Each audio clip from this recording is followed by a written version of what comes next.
Boa tarde a todos e todas. Então, damos início à nossa segunda sessão da nossa 10ª Escola de Verão. Hoje, sobre o primeiro tema é paisagens nos campos e nas cidades.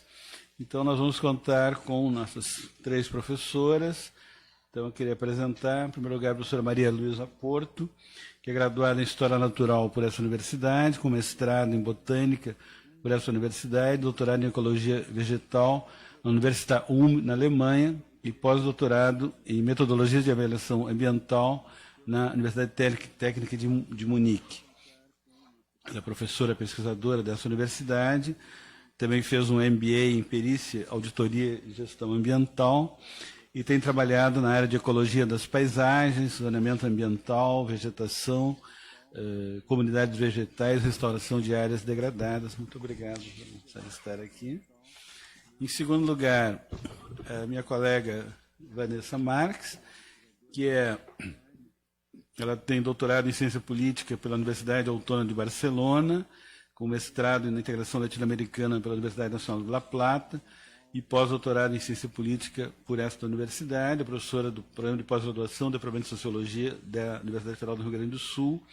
Atualmente ela é professora adjunta do departamento, coordena o Grupo de Pesquisa de Sociologia Urbana e Internacionalização das Cidades e trabalha também no Grupo de Democracia Participativa, Sociedade Civil e Território da URGS.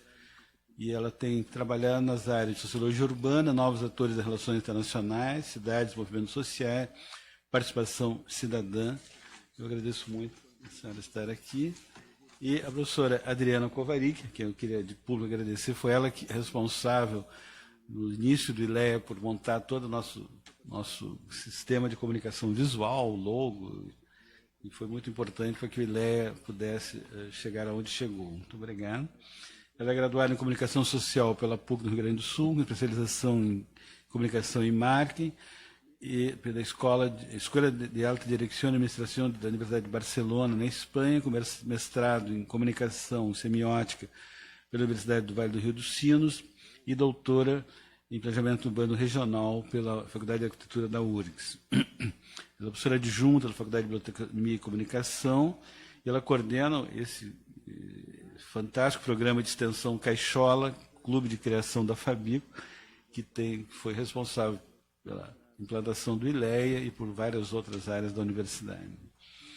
E ela tem trabalhado, então, nas áreas de publicidade, propaganda e comunicação visual urbana. Agradeço muito a sua presença. Então, nós começamos pela professora Não tem problema. Boa tarde, senhoras e senhores, colegas e alunos. É um prazer voltar a conversar com um público que frequenta a Universidade Federal do Rio Grande do Sul, porque no momento estou um pouquinho afastada por aposentadoria. Mas sempre é um prazer trazer alguns conhecimentos que durante toda a vivência nossa aqui acumulamos. E com colaboração de N colegas e alunos de pós-graduação e de graduação. Eu vou trazer algumas mensagens que acredito que sejam bastante interessantes para o momento sobre a área ambiental e a conexão da área ambiental com outras N áreas do conhecimento. Então, eu selecionei dentro das temáticas a ecologia de paisagem e a ecologia e a paisagem cultural, que faz parte desse contexto agora. E a ecologia de paisagem é vista como uma nova maneira de abordar a ecologia, novos pensamentos, ou para outros autores que publicam relativamente inúmeros trabalhos, é uma nova ciência. Então, realmente, esta nova ciência, que eu já estou absorvendo como tal, ela é uma ciência com bases experimentais e epistemológicas, que para muitos ecólogos do passado é uma surpresa, né? Mas é dentro dessa visão que nós vamos atingir os anseios de soluções ambientais no momento. E por isso eu achei que o tema seria muito adequado para isso. E dentro dessa figura inicial eu coloquei o que nós chamamos uma paisagem natural e uma paisagem cultural. E dentro dos conceitos de ecossistemas, vamos me adaptar aqui, a questão é aqui embaixo. Isso, paisagem natural, paisagem cultural, né?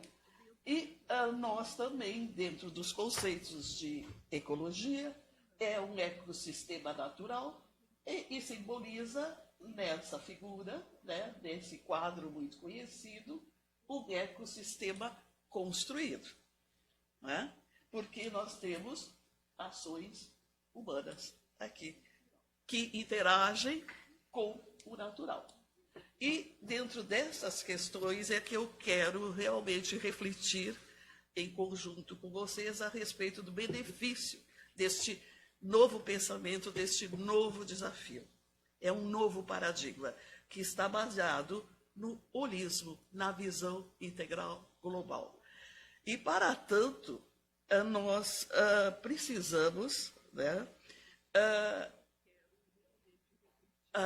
interagir de forma multidisciplinar e interdisciplinar para caminhos mais aplicativos na área ambiental. Eu vou iniciar, então, agora com os conceitos do que se entende paisagem dentro dessa nova visão. E o conceito mais tradicional de paisagem é o espaço de terra, que abrange uma visão, uma pintura, um quadro, né? Há o conceito de scenery, em inglês, né? Esse é o conceito geral de paisagem, mas paisagem, ecologia de paisagem, que é a tradução correta, vem de definições que foram esclarecidas pelo grande cientista Troll, que na realidade esse cientista tinha a formação de geógrafo. Então ele tinha a visão de land, de terra, de espaço. Então, na língua alemã, nós temos o nome Landschaft, que é uma conotação geográfica de land, de terra. E Landschaft, em inglês, que nós temos a versão, que é a tradução que significa ecologia de paisagem, é landscape, né? Então, é essa a origem do termo ecologia de paisagem. E tem uma conotação muito grande e uma ligação muito grande com a geografia. E Alexander von Humboldt, que foi o nosso grande naturalista, anterior a esta proposição de ecologia de paisagem, ele já tinha a visão global das questões da natureza. E ele definiu, né, que essa paisagem seria de total caráter Erdgegend, quer dizer, as características totais de um espaço de terra, né? Então, essa visão dos naturalistas migrou para a visão moderna, né, integrada, de N questões da natureza, para o que chamamos hoje de ecologia de paisagem. Então, Troll, no ano de 1968, porque ela começou a ser desenvolvida teoricamente depois de 1960, e com o grande desenvolvimento, a ecologia de paisagem, a partir da década de 1990. Então, em 68, o nosso geógrafo Troll já dizia, é um estudo total, integral, de uma determinada área, considerando o complexo efeito entre as biocenoses, quer dizer, as paisagens bióticas, e as relações com o meio, encontrando-se essa organização em um determinado padrão de distribuição em diferentes ordens de grandeza. Então, as escalas que nós focalizamos, as temáticas, são muito importantes na solução dos problemas que virão na área ambiental. Então, isso depende da escala que nós estamos visualizando. E tudo isso foi evoluindo. Hoje em dia, nós temos técnicas maravilhosas que podem fazer essa ligação de N conhecimentos através do geoprocessamento, de layers, de imagens, e sintetizar, globalizar os resultados. Fazer zoneamentos, por exemplo, falando de uma forma muito simples. Aqui nós temos mais algo bastante interessante referente às escalas de abrangência da ecologia de paisagem. Então, temos que voltar aqui. Nós temos questões que são aqui, que é o vermelhinho, né? Eu estou me atrapalhando um pouquinho. Só aqui, e esse é o vermelhinho. Não, o vermelhinho? Eu tiro. Tá bom, aqui. Isso. Às vezes eu me atrapalho com coisas ultras modernas. Então, aqui nós temos a visão corológica, que é a visão de terra, de espaço, geográfica, né? Isso é a escala corológica. As questões geosféricas, globais, também podem ser abordadas nessa escala, segundo os princípios bases da ecologia de paisagem, e as relações topológicas, que é o ecossistema local. Então, aqui nós temos todas essas relações entre os componentes aqui do ecossistema, entre as fisionomias e entre as grandes fisionomias, né? Então, nós podemos abordar com esse ponto de vista, tanto globalmente, numa grande escala geosférica, como em escalas locais. Até uma lagoa, nós podemos olhar baseado nesses princípios, né? Então, nos parece um caminho muito adequado para a solução de várias discussões e grandes problemas de manejo e uso da terra, por exemplo, ou de conservação da natureza. Voltando a essa questão da visão holística, desse paradigma holístico, nós temos aqui uma figura que foi concebida por David e Lieberman, que são dois grandes autores dentro da área de ecologia de paisagem. Então, nós temos um livro desses dois autores, essa bela figura, e o que ela está simbolizando? Nós podemos ver aqui, isso aqui é o ápice de um vegetal, e é o corte anatômico de um vegetal. Aqui nós temos o caule, os seus vasos condutores, né, e os ramos, a formação dos ramos e o ramo terminal. Então, ele usou essa figura da vida vegetal para simbolizar a multidisciplinaridade, a transdisciplinaridade dessa visão, desse novo paradigma, que é a base da ecologia de paisagem. Então, nós vamos ver aqui, em menor escalas, aqui como se fosse um vaso condutor da planta, nós temos o organismo.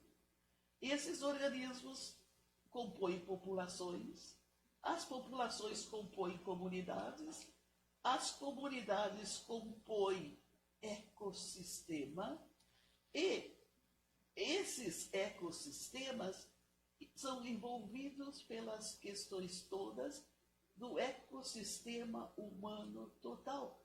Porque dentro dessa situação biótica, nós temos que considerar as questões socioeconômicas e culturais. Em igual peso, as questões bióticas, as questões abióticas do meio ambiente. E de forma holística, global e integrada. Então, dessa maneira, é que nós podemos ter, né, uma possibilidade de conhecer adequadamente o ambiente ou a área que queremos usar ou manejar ou avaliar e, ao mesmo tempo conhecer e, ao mesmo tempo, poder, então, indicar, direcionar o manejo adequado, o uso adequado. Mas não é considerando só a parte biótica, nem só a parte econômica, ou nem só a parte geográfica, geológica, que nós vamos conseguir. Nós temos que considerar o todo. Por isso que aí vem aquilo que eu vou esclarecer depois, a paisagem cultural. Então, essa concepção aqui, então cada ramo corresponde a uma área do conhecimento, como vocês vão ver. Então, aqui são as ciências que fazem parte de toda essa concepção, né, que vai globalizar em uma forma de vida. Né? Então, nós vemos N ciências aqui, ciências agrárias, ciências da natureza, geologia, geomorfologia, etc., ciências sociais para concluir e dar a ideia do que eles denominam dentro, agora da ecologia de paisagem, de ecossistema humano total, THT. E é esse ecossistema humano total que deve ser a base das decisões de uso, de adaptações das questões do nosso espaço, onde a vida está presente. Né? E não só um lado, outro lado, ou outro lado. Não, então ele dá valor igual aos biossistemas, aos geossistemas e aos socioeconômicos e culturais. Então, bio e geo já há muito tempo estão se unindo. Agora, os socioeconômicos e culturais, eles ainda não têm assim, uma divulgação tão grande e uso tão grande de caminhos que integrem isso. Mas nós já temos isso previsto na própria legislação do meio ambiente e decisões do CONAMA, onde fala da necessidade de zoneamento ambiental. E isso está ligado. E zoneamento socioeconômico ambiental. Então, isso já está previsto. O problema é que as pessoas ainda não conhecem nem tão bem a teoria e as ferramentas que existem. E já existem ferramentas para isso, eu vou mostrar para vocês. Né? Então, por isso eu também achei o assunto muito interessante para este fórum, né? Porque integra, é multidisciplinar. Né? Então, vamos um pouquinho adiante nessa questão dos conceitos e agora entrar, acredito, no que eles chamam também a nova forma de abordar, o novo paradigma da ecologia, da paisagem cultural.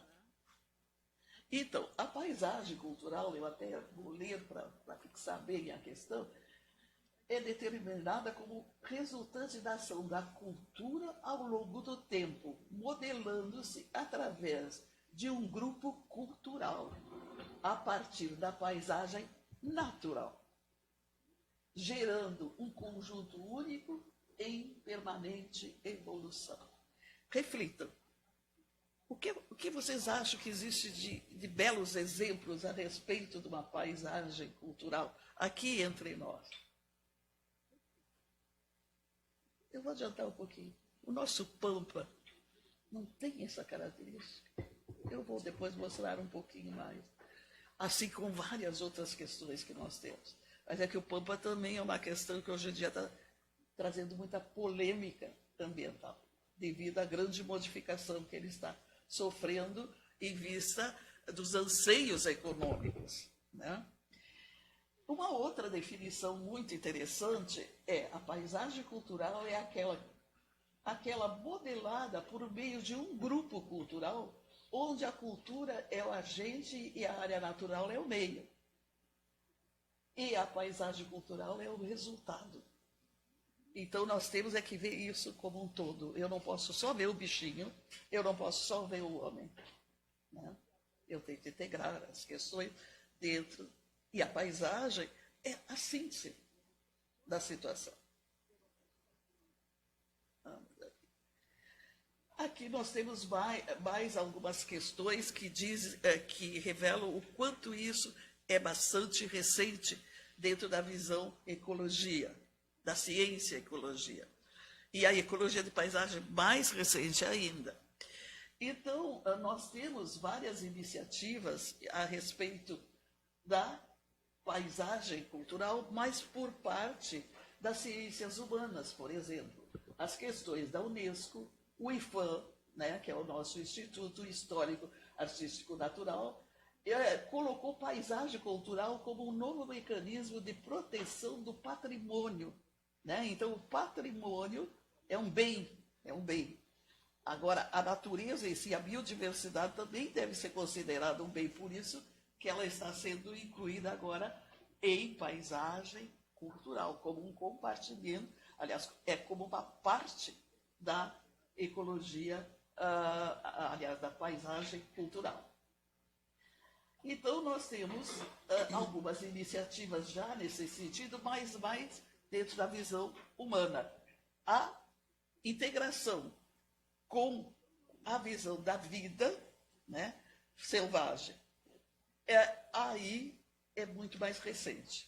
Mas agora a Europa está saindo da frente e tendo esses critérios como prioritários e fundamentais. Que eu acho que o meu próximo slide traz alguma coisa. Depois, o finalzinho é que eu tenho mais uns dizeres ali que falam sobre o quanto a Europa está usando isso como ferramenta para suas decisões complexas na área de uso dos espaços. Né? Então, aqui nós temos essa figura que caracteriza muito bem o que é abordado como paisagem cultural, aquela que reconhece a importância histórica e memorial da paisagem, que se formou com a interação do homem e o lugar. Então, o homem é uma resposta do lugar. O lugar está praticamente adaptado à presença do homem, desde que seja respeitado aquele espaço necessário para o equilíbrio ambiental do natural. Agora, no momento que eu começar a construir edifícios, aqui, que não é a origem da coisa, no momento que eu plantar outras culturas bastante estranhas para a região, em grande quantidade, eu posso fazer com que essa grande biodiversidade, esse grande patrimônio natural, acabe sendo descaracterizado. Mas da maneira que está, mesmo com a presença do homem, nós temos este em equilíbrio. Eles se adaptaram a uma convivência. Então, é dentro desta visão que nós temos que refletir. Aqui também suportaria aquelas áreas núcleos, que são as áreas quase que santuários da biodiversidade. Porque o resto tudo que é utilizado de uma forma de adaptação ao longo dos anos, como o homem aqui no Pampa, seria o tampão para aquela área núcleo. E os estudos que os meus colegas estão fazendo estão mostrando que tem N áreas núcleos maravilhosas e que o fazendeiro está lá. E ele respeita também, porque isso aí é uma questão de um relacionamento emocional muito grande que está presente. Então, ele é o próprio que vai conservar também, se ele está dentro da sua cultura. Agora, se ele tem uma visão só de lucro, aí as coisas podem ficar difíceis. Então, pode-se ter coisas diferentes do Pampa, mas, no entanto, numa proporção que não altere a matriz. Isto é que é importante. E a matriz são os campos. E ali é que está a grande biodiversidade. Né? E grandes extensões ajudam, né, a um equilíbrio entre o homem e a natureza. Bom, gente, vamos mais um pouquinho vendo alguns exemplos lindos aqui do nosso Pampa.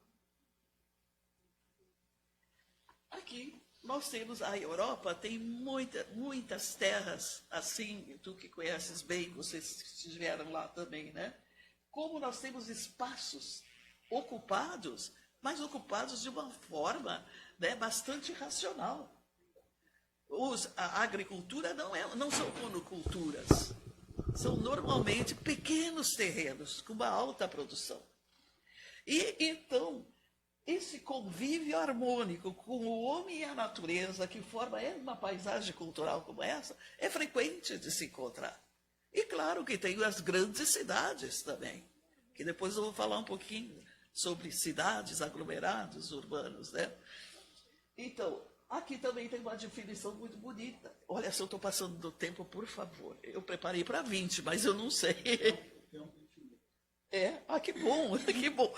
É que a gente às vezes se entusiasma, né?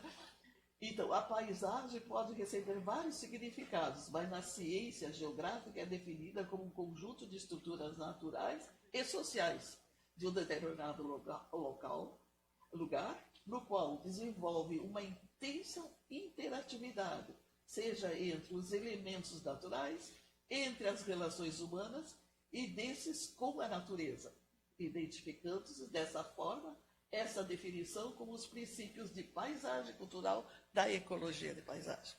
Entenderam? Então, a ecologia de paisagem é um novo ponto de vista, a nova ciência, que inclui a paisagem cultural. E essa paisagem cultural, pelas ciências humanas, já estava sendo muito focalizada, e muitas ações, e agora dentro das ciências da natureza está se integrando a questão com o rótulo paisagem cultural.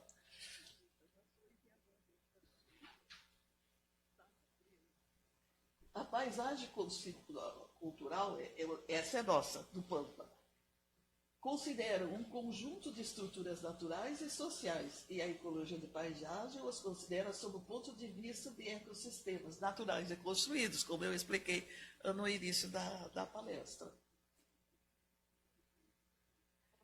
Agora, quais são os elementos, né, que caracterizam uma paisagem cultural? Ele não fica só no presente, ele está no passado e no passado geológico, na história e na história geológica.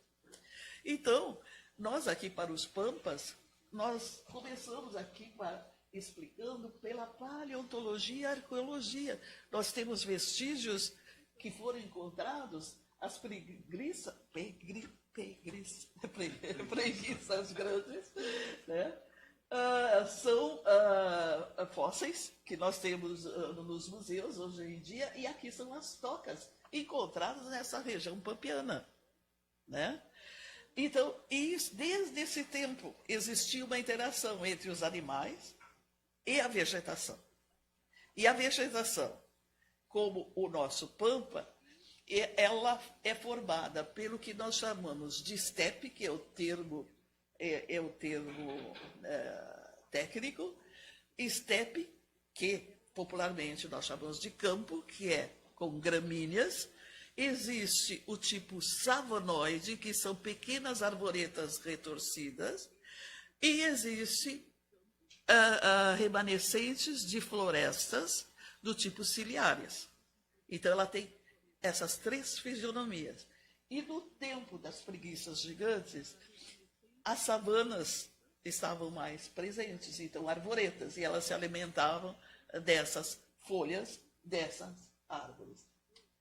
Bom, isso tudo é uma conquista também em tempos geológicos, porque houve uma questão dos campos em idade geológica. Primeiro surgiram as estepes, depois houve mudanças em idade geológica globais, climáticas, e vieram as savanas, porque a temperatura aumentou, e, na atualidade, nós estamos na fase que a temperatura proporciona as latifoliadas, ou seja, as florestas. Então, as florestas penetraram.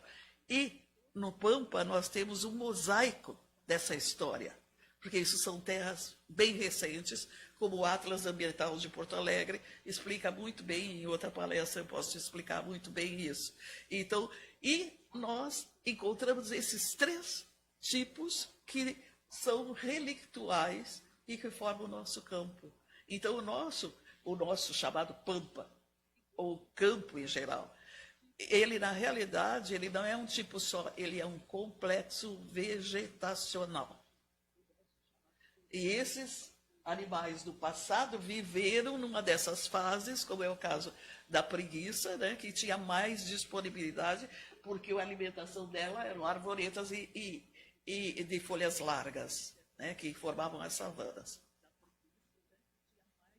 Aqui nós temos, já mais recentemente, né, falando em idades, né, desde a idade geológica, questões arqueológicas, que são indícios, né, e são coisas que nós temos que considerar quando manejarmos uma área. Como foi? Quem passou por aqui? Quem viveu aqui? Então, a nossa arqueologia nos direciona, né? Olha aqui, isso aqui são resquícios de populações de indígenas que viveram na área, que deixaram, então, os seus vestígios, como os charruas, os minuanos que estão extintos.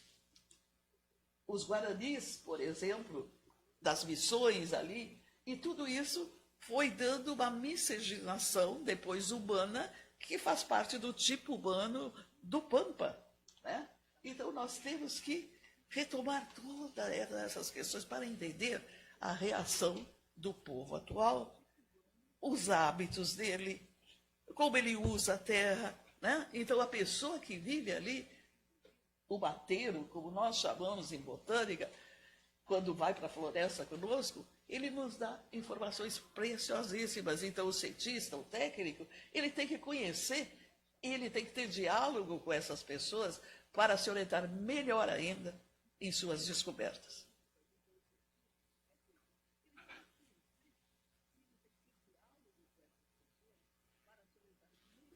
Aqui, aí, também nessa área tão dinâmica e tão agora pesquisada por nós, o que houve também? Aí vieram os colonos, portugueses, espanhóis, né, que colonizaram aquelas áreas.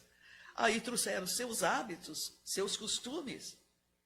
Suas casas, muitas vezes o interior das suas casas eram decorados com coisas que vieram da Europa, né? E começaram a produzir coisas, né? Produzir e utilizar também a terra, mas baseado naquilo que o ambiente proporcionava, né? Aquilo que era adequado, né? Aquilo que era a vocação. Porque é muito importante o que nós chamamos de vocação das áreas a serem utilizadas. Então, através dessa visão, tu vai chegando à questão, a vocação é essa. Porque aí até o humano, se vem de uma área florestal para o Pampa, ele pode sofrer até com depressão, porque ele não se localiza no meio. Então, às vezes, essas doações de terra para gente que não faz parte daquela cultura, não pode ser o melhor. Vou correr um pouquinho.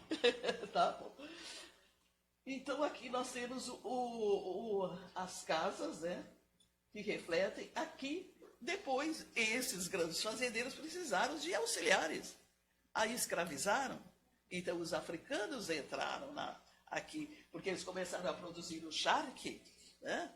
E assim por diante, e também suas casas, a sua família, para o apoio à sua família. Então, houve a miscigenação com a escravidão, também vinda na África. E os hábitos, né, os costumes, a tradição, a música do gaúcho, tudo isso é um reflexo dessa cultura adquirida, né? Aqui eu tenho alguns exemplos só, né? Inclusive algumas danças nossas, lembro danças portuguesas, né? Danças espanholas, mas tudo se adaptou e está convivendo harmonicamente. E aqui eu tenho um belo exemplo, isso aqui é uma resposta... desculpe. É que eu me mexo tanto, eu sou um pouco inquieta. Então, que eu estava falando, né? Então, os hábitos e os costumes é um reflexo, então, de toda essa questão cultural, e isso tudo deve ser levado em consideração ao querer se manejar, ao querer se usar um espaço de terra nessa região, ou conservar, né? Aqui a música também é um reflexo, né? A própria criação de gado é um hábito das pessoas, dos humanos que moraram em áreas abertas, onde existiam cavalos selvagens e outras coisas. Então isso aqui foi evoluindo. Agora tem as melhores raças por aqui, né? Mas nós tivemos os selvagens. E na Europa, por exemplo, nas áreas abertas do sul da Alemanha, onde a grande produção também é de criação de gado de leite, os homens também usam roupas de couro, assim como os nossos gaúchos têm detalhes nas suas roupas de couro, né? Então, tem até em outros continentes alguma similaridade, porque isso tem muito a ver com o comportamento dos humanos em áreas abertas, não em mata, né? Em áreas abertas.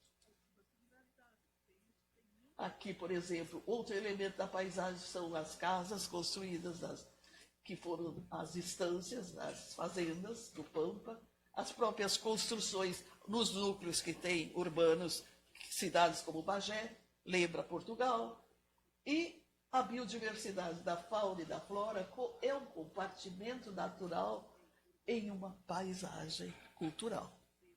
Então, ele é um bem em cima do qual se formou tudo isso.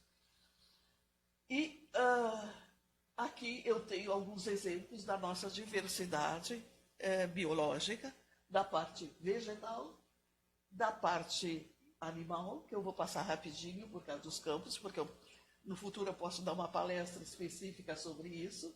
Então, olhem só, desde a beleza, a grande utilidade para o pastoreio, a beleza, e como plantas medicinais, já nós temos uma maravilha econômica à nossa disposição. O chá ali da Marcela. Eu me curo muito com Marcela quando eu tenho algum probleminha. E olha os nossos principais animais. E aqui? O que é Porto Alegre, então, já que o assunto também falaria cidade? Então, o município de Porto Alegre é uma paisagem cultural ou uma paisagem humanizada? Em termos de ecossistema, a gente diz, Porto Alegre tem ecossistemas naturais e ecossistemas construídos, que são áreas de aglomerados urbanos são construídos. Mas, em termos de paisagem cultural, ela, com todo esse aglomerado de construções, não se caracteriza, porque ela já perdeu aquele contato direto com a origem, né? Mas as suas periferias, né, como o Lami, como áreas que ainda tem na zona sul de cultivo, de agricultura, ali a identidade ainda permanece. Então, dentro de uma cidade grande, como Porto Alegre, Rio de Janeiro, pode ter ilhas de paisagens culturais, né? E isso a Unesco respeitou e consagrou ali a região do Cristo Redentor como uma paisagem cultural e é monumento da Unesco. E aqui Porto Alegre, então, nessa figura, que é a capa da tese de um ex-doutorando meu, mostra todos os compartimentos grandes nessa cidade, desde os naturais, os construídos, tal. Então, na realidade, ela não constitui elementos da paisagem, isso são segmentos, né? E diferentes compartimentos, podendo alguns constituírem paisagens culturais, como eu disse. Então, a maioria define como paisagem humanizada, né? Uma cidade grande como essa. Mas alguns compartimentos podem ser paisagens culturais. Isso foi uma reflexão minha sobre a literatura, e paisagem humanizada é adaptada por arquitetos e outras áreas do conhecimento. A geografia parece que também adapta paisagem humanizada. E eu estou, então, tentando definir, dizendo que é um complexo, né? E aqui, então, conclusão, são as paisagens culturais valiosas para a conservação da natureza? Não resta nem dúvida, eu acho, depois que ficou claro o quanto. Porque aí nós localizamos realmente de uma forma, de uma visão integrada, né, todo o valor disso. E é o caminho. São as paisagens culturais importantes para o planejamento, manejo e gerenciamento das áreas? Não resta dúvida. Eu diria, é o caminho adequado para nós, no momento, e para seguirmos as recomendações legais, inclusive. Né? Por quê? Aí, olha, aqui vale a pena ler. O conceito de paisagem cultural inclui os biossistemas, geossistemas, sistemas socioeconômicos em igual importância, assim como isto constitui a base fundamental da nova ciência e ecologia de paisagem. Esse é o caminho para a sustentabilidade ambiental. Que todo mundo fala em sustentabilidade, mas ninguém sabe exatamente como atingi-la, a sustentabilidade ambiental. E é considerando esses diferentes N compartimentos e integrando e sintetizando que nós vamos ter um caminho de sustentável para problemas ambientais, né? Ou para o uso da terra, né? E já existem ferramentas, e nós usamos várias ferramentas, como o Atlas Ambiental de Porto Alegre, ele usou o geoprocessamento. E já temos N, e é uma ferramenta para utilizar e para manejo de questões em Porto Alegre, com certeza. E aqui, se o Pampa, né, se nós fizéssemos alguma coisa para o Pampa, nós poderíamos... Opa, que eu fiz? Volto. Aqui embaixo. Nós poderíamos usar, né, técnicas de geoprocessamento, que é a sobreposição de temas cartografados em cartas, né? Então, nós poderíamos botar aqui vegetação, fauna, questões socioeconômicas, questões hídricas, etc., etc. Então, sobrepor e fazer o que nós chamamos de mapa síntese, que é da sobreposição disso. Então, nós temos os zoneamentos das situações adequadas ou não adequadas para uso, plantio, conservação, etc. Né? Então, temos as técnicas, já temos a teoria da ciência toda, já tem gente preparada, teoricamente e tecnicamente, para isso, e é preciso, então, agora, ir na direção das políticas públicas, em que deve considerar programas que respeitem o que se chama um planejamento territorial, que prevê exatamente zonear e ver as tendências do lugar, as vocações de cada lugar. E na vocação desse lugar está o homem que trabalha, e que ele trabalha, e todo o passado que está presente, toda a biodiversidade presente nessa área. Muito obrigada. Espero que tenha ficado claro.